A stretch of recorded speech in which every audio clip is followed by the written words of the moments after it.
sa akin. Dami yung nagsasabi, ang laking pagkakamali nitong herbalist na to na hinamon si Ben Tulfo.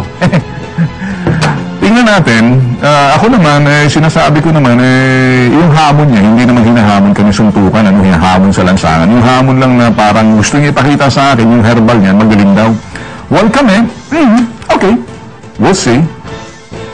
At our own terms, our way of style, our way of doing, looking, watching, standard, protocol, kinakailangan labas doon sa may mga espesyalista rin, may mga magagaling din na dapat manghimasok at kukonsultahin namin. Ito hong isa doon sa mga hinahanap po namin ng linggo. Kung lumahok ho siya sa galing muna, bago bayad, meron ho siyang diabetes at meron ho siyang, sabi natin, taas ng blood sugar. Nagka-infection ho yung kanyang paa. Sabi niyo ho, mapapanood niyo naman, nabulok na, pasintabi lang ho, kumakain kayo, no? Pasintabi lang, no? Nahanda lang ho namin kayo. Reality ho kami, although hindi na ho na black and white na ho namin kung gaano ho ka-tindi yung kanyang sugat, na pinapuputol na ho sa UERM Hospital. Schedule na putulin na. Nagkataon lang ho, mga kaibigan, na walang kwarto roon, so in-schedule for another couple of days. Napanood niya raw ho sa bitag na naghahamunan kami, nagsasalita si Ray Herrera doon sa galing muna bago bayad. Kaya tumugon ho siya at sumailalim ho siya. Ito ho yung kanyang storya nitong si itong pasyente na to, panoorin. Bahala si Militar! Kailan pa sumubog ng Ray Herrera? Sa mga tatlong linggo lang sa sarang linggo na. Hindi pa ako yun. Ako, ito ako yung pa ako. Nung ako na infection po ito doon sa Tacloban, gusto nila po na puputulin na po ito. Dahil baka daw kumalat na yung infection. Ngayon po, hindi po ako pumayag. Sabi ko, baka pwedeng sa Cebu ako magpa-doktor. Ngayon, pagdating ko dun sa Cebu, sa Perpetual Subo Hospital, sabi ni Dr. Roscas, yung doktor doon, yung head ng mga orthopedic surgeon, na puputulin mo po.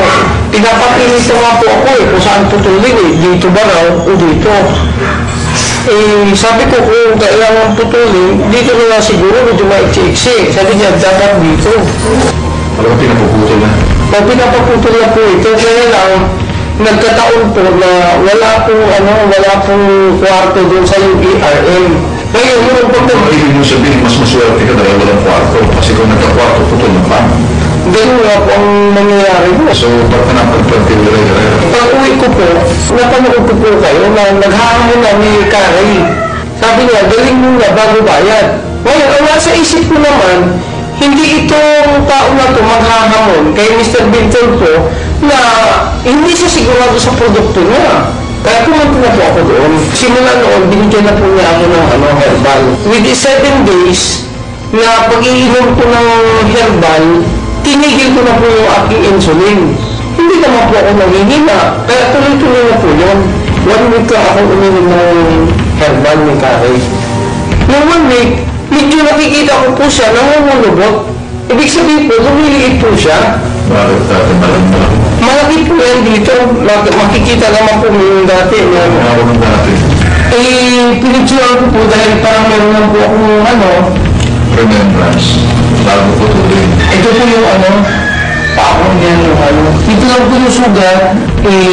Maraming nanak po. Binutasan po dito ng doktor. Ito po siya. Hiniwa po siya. Hindi ka pa nakakalakan. Ito po, naka-wheelchair po ako. Tapos nakabalot po yan. Yung nakalagayan ko doon. Yung nagtawag na po ng walker. Tapos yung nakainom na po ako ng herbal, inalis ko na po yung walker. Nakakalakan po ako. Kaya nakikita ko naman siya, lumiliit naman po siya. Gumagal, sabi ko, napakaganda itong herbal na to. Kaya wala na akong insulin, wala na rin po ako antibiotic. Kaya ko po, magaling na Asal ko ba?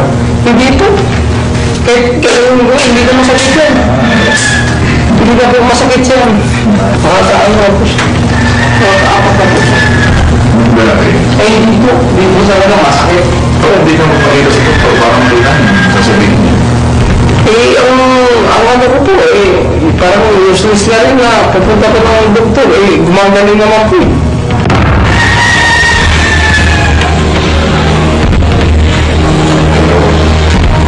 Yan ako dyan, kada ano.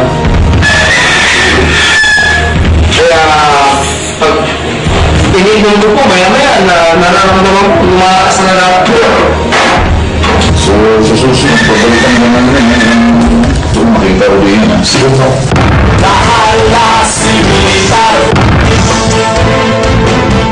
Ayun, sa mga nag-aantay ho ng hamunan ho namin, yung unang nakuha namin si Mr. Tumakas, nakita niyo ho, wala ho kung sasabihin, kundi, ay nakita ko. At sabi niya ho, gumaling siya. Sabi niya ho, hindi niya napapaputol yung kanyang paa, nakaschedule ho dapat putulin sa UARM. Sa UARM, hindi na ho bumabalik. Sabi ko sa kanya, ba't hindi ka bumalik? Useless nga raw. Ang ibig niya sabihin, mas grabe noon na halos nabubulok na yung kanyang kaliwang paa, yung sa baba. After how many weeks nagkaroon ng progress, nakikita ko rin mo dito pag-alagala sa UNTV kung minsan. Magpapasalamat. Marami pa rin po kayo mapapanood ng iba na nagsasabi ho ng kanilang nararamdaman. Kami ho, neutral. Wala ho kaming dapat sabihin. Ang hamon ho nanggaling kay Ray Herrera na yung kanyang herbal na mabisa, hindi ko naman sinasabing, wala naman akong sinasabi. Pero sa akin, suriin niyo ho na maigi. Lahat ng bagay. Sa akin ho kasi, still, sibipag, maging pala diba sa lahat ng bagay, sa lahat ng oras, sa anong produkto, sa anong servisyo. Kayo ho huhusga, hindi ako. Sa amin ho babala sa inyong pag-iingat. Kaya marami yung produkto sa merkado na kumakalat dyan, ganyan, nahamon ho kami, hindi ho kami titigil. At para doon sa ibang may mga produkto rin na pag sinubukan nyo kaming hamunin, hindi namin kayo atrasan. Pero kinakailangan, pakita kayo ng resultang maganda kasi kung hindi, hambalusin namin kayo. Tapos, magmaba kami yun, nagpapaalam dito sa mga nakikinig sa amin sa radyo.